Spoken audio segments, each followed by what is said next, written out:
നമസ്കാരം. News independent speed news 20ലേക്ക് സ്വാഗതം. വാർത്തകൾ വായിക്കുന്നത് ജനനി. ഇപ്പോഴത്തെ പ്രധാന വാർത്തകൾ. കാത്തിരിക്കുന്നത് 565 രോഗികൾ. തിരക്കൊഴിയാതെ അയർലൻഡിലെ ആശുപത്രികൾ. കിടക്കകൾക്കായി കാത്തിരിക്കുന്നത് 565 രോഗികൾ. ബേബി ഫോർമുല തിരിച്ചുവിളിച്ചു. വിഷാംശം കണ്ടതിനെ തുടർന്ന് SMA ബേബി ഫോർമുലയുടെ ബാച്ചുകൾ തിരിച്ചുവിളിച്ചു നെസ്ലെ. അടച്ചിട്ടത് 200ഓളം സ്കൂളുകൾ. അതിശൈത്യത്തെ തുടർന്ന് വടക്കൻ അയർലൻഡിൽ അടച്ചിട്ടത് 200ഓളം സ്കൂളുകൾ. മുന്നറിയിപ്പ് നീട്ടി. തണുപ്പിന്റെ പശ്ചാത്തലത്തിൽ അയർലൻഡിൽ പുറപ്പെടുവിച്ച സ്നോ ഐസ് മുന്നറിയിപ്പുകൾ നീട്ടി. കോർക്കിൽ കാണാതായ 14കാരനായി തിരച്ചിൽ തുടരുന്നു. മിഡിൽടൺ സ്വദേശി സിമോൺ സാജ്കോയെയാണ് കാണാതെയായത്.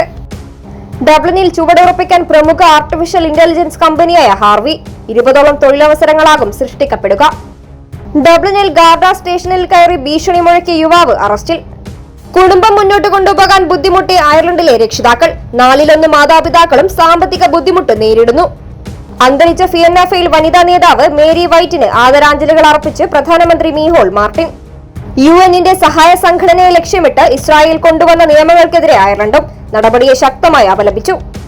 നേപ്പാളിൽ ഇരുമത വിഭാഗങ്ങൾ തമ്മിലുള്ള സംഘർഷം രൂക്ഷമായി. ഇതേ തുടർന്ന് ഇന്ത്യ അതിർത്തികൾ അടച്ചു. ട്രംപിനോട് ശുപാർശ. ഇന്ത്യക്ക് ചുമത്തിയ അധിക തീരുവ ഒഴിവാക്കാൻ ട്രംപിനോട് ശുപാർശ ചെയ്യണമെന്ന് ഇന്ത്യൻ സ്ഥാനാധിപതി വിനയ് ക്വാത്ര അഭ്യർത്ഥിച്ചതായി സെനറ്റർ ലിൻസെ ഗ്രഹാം. 15കാരൻ അറസ്റ്റിൽ.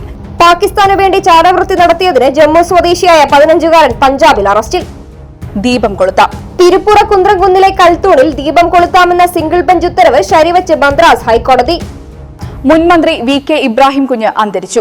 മുൻ മന്ത്രിയും മുസ്ലിം ലീഗ് നേതാവുമായ VK ഇബ്രാഹിം കുഞ്ഞ് അന്തരിച്ചു.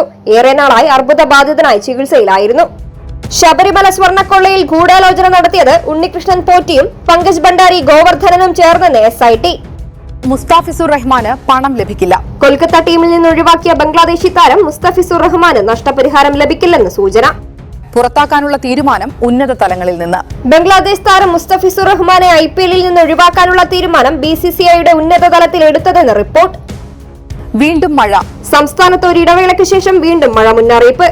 വരും ദിവസങ്ങളിൽ കേരളത്തിൽ മഴയ്ക്ക് സാധ്യതയുണ്ടെന്ന് കേന്ദ്ര കാലാവസ്ഥാ വകുപ്പ് മുന്നറിയിപ്പ് നൽകി. അസ്ഥിര കാലാവസ്ഥ. അയർലൻഡിൽ ഈ വാരം അസ്ഥിര കാലാവസ്ഥ അനുഭവപ്പെടുമെന്ന് മെറ്റ് അയറാൻ. ശൈത്യം വർദ്ധിക്കാനും സാധ്യത. കൂടുതൽ വാർത്തകൾക്കും വീഡിയോകൾക്കുമായി newsindependence.com എന്ന വെബ്സൈറ്റും ന്യൂസ് ഇൻഡിപെൻഡൻസ് ഫേസ്ബുക്ക്, ഇൻസ്റ്റഗ്രാം പേജുകളും വാട്സ്ആപ്പ്, യൂട്യൂബ് ചാനലുകളും സന്ദർശിക്കുക. ലൈക്ക്, കമന്റ്, ഷെയർ, സബ്സ്ക്രൈബ് എന്നിവ ചെയ്യുന്ന കാര്യം പരിഗണിക്കുക. നമസ്കാരം.